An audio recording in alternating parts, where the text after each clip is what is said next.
आणि 600 एपिसोड जसं जयेश म्हणाला तसं एवढा मोठा टप्पा आम्ही सगळ्यांनी गाठला आहे आणि टीम म्हणून पण आम्ही सगळे एकत्र जवळ आलो आहेत आणि छान जेल झालं. म्हणजे इथे काही थोडे छोटे मोठे प्रॉब्लेम सुरू असतात, कधी काही ऊन आहे, खूप उकडतंय, हे ते हेक्टिक सुरू आहे, पण तरी आम्ही आमच्यामध्ये इतके जलप झालो आहे की मजा येऊन जाते. म्हणजे त्याचंही आम्ही छान एकमेकांबरोबर वेळ चांगला घालवतो आणि काम पण करायला मजा येते आणि of the camera off screen जेव्हा आम्ही इन आवर ओन स्पेस असतो तेव्हा पण खूप मजा येते. सो ते खूप महत्त्वाचं आहे कारण त्याच्यामुळे आम्ही हे सगळं सस्टेन करू शकतो.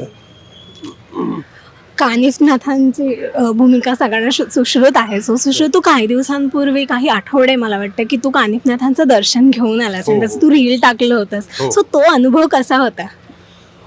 अगं तिथलं मंदिर, तिथला तो गाभारा, आम्ही येताना सुद्धा, तो प्रवास करून आल्यावर सुद्धा त्याविषयी बोलत होतो की तिथे खूप शांतता आहे. तिथले जे काय आपण पॉझिटिव्ह वाईब्स म्हणतो ना, तिथे त्या जागेमध्येच अशी शक्ती होती ना की आम्ही तिथे बसल्यावर सुद्धा आमचं मन शांत झालं होतं, निर्मल सगळं झाल्यासारखं असं आम्हाला फील होत होतं तिथे. कारण त्या जागेतच ते महत्त्व आहे. तिथे एक विठ्ठल रुक्माईचं एक मंदिर आहे छोटंसं, त्याच्या गाभाऱ्याच्या खाली जिथे कानिफनाथांनी तिथे ध्यान केलं होतं, तो एक गाभारा आम्ही पाहिला. तो खूप सुंदर होता. तिथे तशीच एक छोटीशी एक चौकट होती, त्यातून आम्हाला आतमध्ये जायचं होतं आणि खूप छान अनुभव होता तो. जालिंदरची भूमिका एक फार वेगळीच आहे कारण का तो थोडासा रागीट आणि असं एक वेगळं व्यक्तिमत्व आहे त्याच्यामध्ये. सो ते करताना एक चॅलेंज काय होतं सगळ्यात मोठं? नाही, ॲक्च्युली जालिंदर नाथांचा जन्म यज्ञातनं झाला असं मला, म्हणजे आपण बघत आलो हे, तर त्याच्यामुळे तो तसा त्यांचा स्वभाव असू शकतो असं जवळपास म्हणजे एक इंटरप्रिटेशन काढण्याचा मी प्रयत्न केला माझ्याकडनं. आणि सुरुवातीला तो तसा काही प्रॉब्लेम्स यायचे करताना, कारण मी खूपच म्हणजे शांत करण्याचा प्रयत्न करायचो त्याला, पण मग नंतर हळूहळू ते पिकअप केलं आणि मग झालं सगळं. पण तुम्ही काही दिवसांपूर्वी एक रील पोस्ट केलं होतं आणि ते भयंकर व्हायरल झालेलं, सगळ्यांना खूप असली. आयडिया कोणाची होती? साधारण रील्स बनवण्याचं एक आयडिया किंवा ते एक डोकं कोणाचं असतं तुमच्या सगळ्यांमध्ये? म्हणजे रील्स बनवणं, डान्स वगैरे हा बऱ्यापैकी माझा प्रांत आहे आणि आम्हाला असं रील करायचं होतं की कुठेही नाथांच्या प्रतिमेला सुद्धा म्हणजे अगदीच नृत्य करणारं रील अवॉइड करायचं होतं कारण लोक आम्हाला वेगळ्या दृष्टीने पाहत असतात. पण मग काय, तर असं थोडा विचार केला की नुसतं वॉक करायचा आणि म्युझिक, आणि ते खूपच वर्क झालं आणि आम्हालाही करायला खूप मजा आली. आणि म्हणजे आम्ही अजून पण रील्स केल्या ठेवणीतल्या, मे बी ते नंतर आम्ही सिरियल नंतर करू ब्रॉडकास्ट, पण डान्सचे पण काही रील्स केलेत.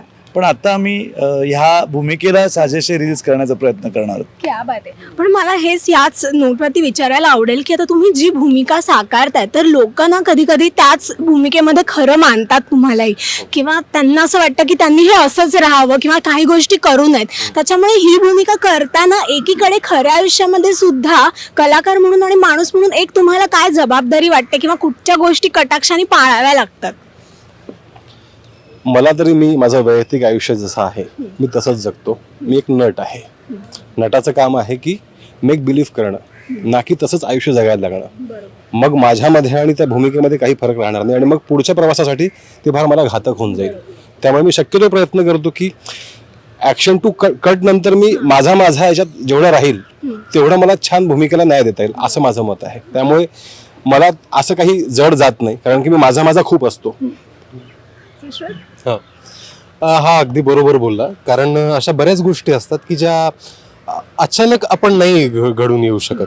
म्हणजे नाथांनी हे जे सगळं कार्य केलंय त्याच्या आपण नखाची सर पण येऊ शकत नाही आपल्याला. त्यामुळे आपण त्यांच्यासारखं काहीतरी करायला जाणं आणि म्हणून आपण भूमिका ती चांगली वटवू शकतो हा एकतर गैरसमज आहे. हा मुळात आपण होऊ नाही शकत. हे यामुळे कसं होतं की सरांची मदत असते. संतोष यायची सर आम्हाला भूमिकेविषयी सांगतात, आम्ही काही वाचन करतो आणि स्क्रिप्ट येत असते. त्यामुळे हळूहळू आपल्याला भूमिकेचे काही कंगोरे कळत असतात की ओके, हे आपण अशा प्रकारे डिलिव्हर करू शकतो. मुळात ही कथा आहे आणि कथा आपल्याला लोकांपर्यंत पोहोचवायची असल्यामुळे आपण ती कशी आवडू शकेल त्यांना, कशी त्यांना भावू शकेल, त्यांच्या अगदी कानिफनाथांच्या भूमिकेला पण कुठे धक्का पोहोचू नये असं आपण फक्त ती कथा पोहोचवण्याचं साधं काम आमचं करत असतो आम्ही. ते नाथांचं नाहीच शक्य. बरेचदा असंही होत असेल ना की तुम्ही सेटवरती काहीतरी मजा मस्ती करताय आणि कोणीतरी त्याचा छान एक व्हिडिओ करेल की तो एक आठवण म्हणून राहावा, पण त्याच्यामध्ये तुम्ही कॉस्ट्युम मध्ये आहात आणि तुमच्या हातात फोन आहे तर ते तुम्ही पोस्ट नाही करू शकत. तर ह्या गोष्टी तुम्हाला बरेचदा पाळाव्या लागत असतील. सतत असं होतं. इनफॅक्ट आम्ही आता म्हणजे आम्ही ट्रेन झालोय, स्वतःला आम्ही ट्रेन केलंय. कोणी फोटो काढायला आले किंवा काही कोणाला रील करायचं असेल तर आम्ही काय करतोय, काय घालतोय, काय बोलतोय, असं साधारण एस्पेशली या कॉस्ट्युम मध्ये असताना वॉच करायला पाहिजे. सो ते आता एकदम म्हणजे आता नंतरचे नाथ येतात, आम्ही त्यांना शिकवत असतो काय काय. हा पहिला इंटरव्ह्यू आहे की आम्ही ह्या कॉस्ट्युम मध्ये असं नॉर्मली सोशली बोलतोय. 600 एपिसोड झाल्यावर पहिल्यांदा मी ह्या कॉस्ट्युम मध्ये बोलतोय. म्हणजे मे बी पहिल्या 100 एपिसोड्स मध्ये आम्ही बोलू शकलो नसतो, ते आम्ही मे बी थोडे अजून कॅज्युअल किंवा असे वेगळे बोललो. आता आम्ही ते मे बी ते इतकं मुरलंय की आम्ही जेवढं बोलायला पाहिजे तेवढंच बोलू शकतोय. क्या बात आहे. पण ही 600 एपिसोडची जी काही जर्नी होती ती अर्थात सोपी नव्हती, पण त्या सगळ्यामध्ये एक असा प्रत्येकाने मला सांगा की एक असा कोणता सीन होता की जो करणं तुम्हाला खूप कठीण गेलं इमोशनली. तुमच्यापासून सुरू कर. माझ्यासाठी जेव्हा गोरक्षनाथ स्थिर राज्यामध्ये परत येतात आणि तो जो मोमेंट होता तो फार कठीण गेला. कठीण म्हणजे चॅलेंजिंग आणि म्हणजे चांगल्या आणि म्हणतोय की मला ते खूप करताना मजा आली. कारण की जो बाल गोरक्ष होता, जो नट होता, त्याच्याने माझं बॉन्डिंग खूप छान झालं होतं. आणि आमचा जो ट्रॅक होता गुरु शिष्यांची जी जोडी होती ती खूपच लोकांना आवडली होती. आणि त्यानंतर मोठा गोरक्ष म्हणून नकुल जेव्हा नाथांना भेटायला येतो तर तेव्हा सीन करताना नकळत नकुल समोरून येत होता, म्हणजे गोरक्षनाथ समोरून येत होते, पण मला बाल गोरक्षांचे सगळे फ्लॅशेस ऑपअप जात होते. ते करताना फार मजा आली. तिथे म्हणजे कुठेही म्हणजे सीन इमोशनल होता, पण कुठेही म्हणजे आपण ग्लिसरीन वापरतो किंवा बाकीच्या गोष्टीही करतो त्याची गरज नाही पडली. ऑपअप त्या फ्लोमध्ये सगळ्या गोष्टी जुळून आल्या. आम्ही एकमेकांना खूप वर्षानंतर मिठी मारतो, तर ती जी मिठी जी कडकडवाणी मारली आहे तर ते करताना फार मजा आली. हां, फार मजा आली. मला 2 सांगायला आवडतील, कारण मी महादेव पण भूमिका अगदी पहिल्या एपिसोडपासून करतोय. तर महादेवांच्या तांडवाचा एक सिक्वेन्स मी केला आणि मला महादेव तर खूपच म्हणजे खूप जवळच आहेत माझ्यासाठी आणि पूज्यस्थान आहे. प्रत्येक नर्तकासाठी, नटासाठी नटराज हे खूप पूज्यस्थान आहे. तर ते साकारणं आणि त्याच्यात सुद्धा तांडव किंवा नृत्य साकारणं म्हणजे मला इतकं मोठी जबाबदारी आणि इतकी मोठी ऑपॉर्च्युनिटी वाटली. मला खूप मजा आली. आणि दुसरं म्हणजे जेव्हा मी स्त्री पात्र धारण करून, स्त्रीवेश धारण करून जेव्हा गोरक्षनाथ स्त्री राज्यात जातात तेव्हा आधी असं मला काहीच माहीत नव्हतं. मला असं वाटलं तर आवाज माझा डब होईल किंवा मला असं वाटलं की असं माझं असं करतील की मी गायब झालो आणि एक स्त्री तयार झाली आणि मग तीच ते काही सिक्वेन्स करेल, मग परत मी गोरक्षनाथ म्हणून येईन. पण नंतर माझ्या रूममध्ये ब्लाऊज, साडी, दागिने आणि साधारण ब्लाऊज म्हणजे असा मोठा ब्लाऊज आहे, कारण अदरवाईज लहान ब्लाऊज असतात जनरली, शोल्डर लेंथ कमी असते. म्हटलं अच्छा हे बहुतेक माझं आहे सगळं. मग मी सगळं ट्राय करून बघितलं, मेकअप झाला आणि खूप मजा आली. म्हणजे आणि मग मी आवाज बदलून ते पात्र मी आवाज बदलून केलं आणि मला चांगला रिस्पॉन्स आला. खूप मजा आली. पॉझिटिव्हली चॅलेंजिंग होतं म्हणजे. जालिंदरनाथ. माझ्यासाठी ॲक्च्युली आम्ही 5 महिन्यांपूर्वी युद्धाचा सीन केला होता. तर त्यावेळेला तो जरा चॅलेंजिंग वाटलेला मला, कारण क्रोमामध्ये तो आम्ही सीन करत होतो आणि क्रोमामध्ये करताना ॲक्च्युली काय व्हिज्युअलाइज करायचं आहे, कारण ते नंतर सगळं क्रोमामध्ये पुटअप केलं जातं आणि आपल्याला एक सीनमध्ये एक डिस्क्रिप्शन दिलं जातं.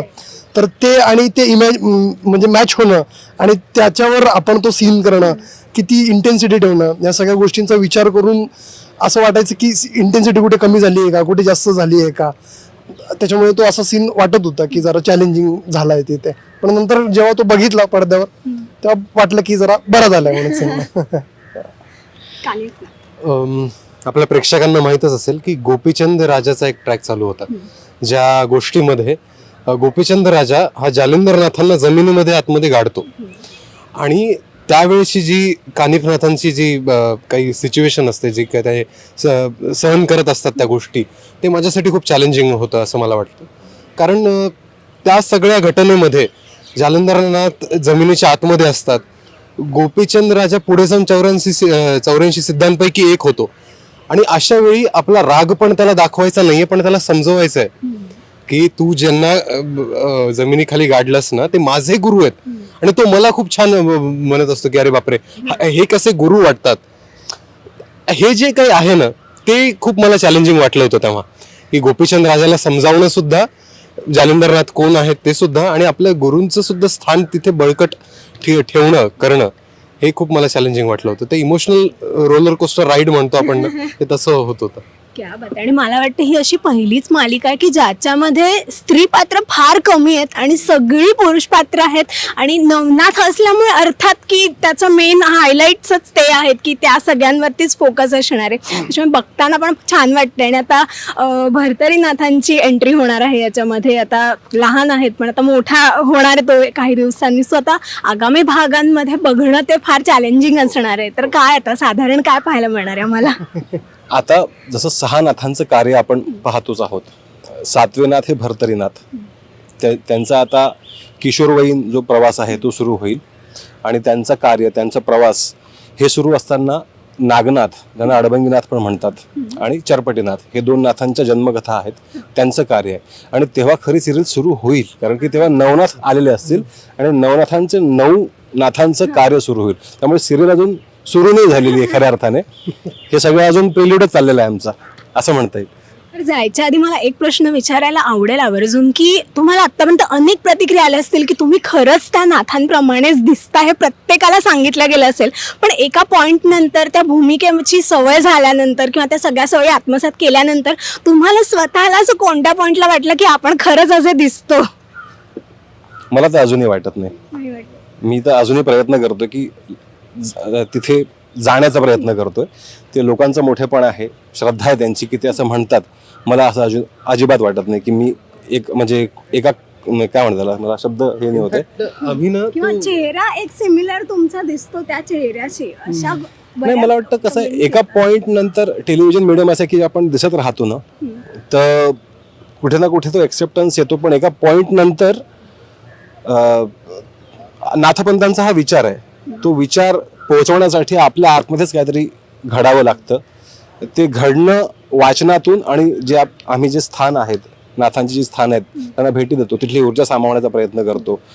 तर सिरियल व्यतिरिक्त, वाचना व्यतिरिक्त ह्या ज्या छोट्या छोट्या ज्या गोष्टी आहेत ना, त्या जेवढ्या जास्ती आम्ही करत राहू तितकं कुठे ना कुठे इनडायरेक्टली ते आमच्या अभिनयातून, आमच्या वागण्या बोलण्यातून ते येत राहील. त्यामुळे नाथांपर्यंत मला तरी असं वाटत नाही की मी पोचलोय, त्यांच्या नखाची सर पण नाही दिसणं किंवा मला म्हणायचं कारण का अनेकदा कमेंट्स आहे की तुमचे चेहरेही तसेच दिसतात किंवा आता मी ज्यावेळेस वाचतो हे तर तेव्हा तुमचे चेहरे आम्हाला सिमिलर वाटतात, अशा बऱ्याच प्रतिक्रिया येतात. श्रेय आमचे प्रोड्युसर, त्यांनी कास्टिंग जे केलंय, त्यांनी ऍप्ट कास्टिंग केलंय सगळेजण म्हणतात. आणि आमचं मेकअप डिपार्टमेंट आणि कॉस्ट्युम डिपार्टमेंट, की आम्हाला असं ते प्रेझेंट करतात की आम्ही ते वाटतो. नुकतेच आम्ही नगरला गेलो होतो आणि तिथे नाथांची समाधी होती. तिथे आम्ही गेलो होतो दर्शनासाठी. तर तिथे गेल्या गेल्या सगळे भक्त येऊन आमच्या पाया पडत होते आणि आम्ही सगळ्यांना म्हणजे सतत थांबवत होतो. पण एका पॉईंटच्या पुढे आम्हाला असं झालं की काही हे थांबवण्यात अर्थ नाही, कारण त्यांनी ऑलरेडी ठरवलं आहे की आम्हीच आहोत. कारण नवनाथांना कुठे दुसरीकडे टी व्हीवर किंवा सिनेमात असं एवढं पाहायला गेलं नाही आहे. आणि तो नमस्कार स्वीकारताना आणखीन असं जाणवलं की आपण अजून माणूसच आहोत. कारण ते जेव्हा आपण स्वीकारतो तेव्हा कळतं की अरे हे काय करताय तुम्ही, असं नका करू. त्यामुळे इनफॅक्ट अजून आमच्याचकडनं अनेक नमस्कार त्यांच्याकडे जातात, नाथांकडे जातात. आणि परत येताना इनफॅक्ट ऊर्जा मिळते की अरे आपल्याला अजून किती छान काम करता येईल, अजून चांगलं करूया काम. सो असं कोरिलेशन होतं आहे. आणि जसं जयेश म्हणाला तसं दिसणं जे आहे ते कास्टिंग आणि एक काय भाग्याची पण गोष्ट आहे की असं करायला पात्र मिळणं खूप मोठी गोष्ट आहे. बरोबर आहे, यांच्याशी पूर्ण सहमत आहे. म्हणजे खरंच काही नवीन बोलण्यासारखं काहीच नाही. अगं अगदी बरोबर आहे. ते हे सगळं एक तर सरांचे कॉस्ट्युम जे डिझाईन केलं, त्यांची मेकअप, आपला धनुदादा जो मेकअप करतो आमचा वीक करतो,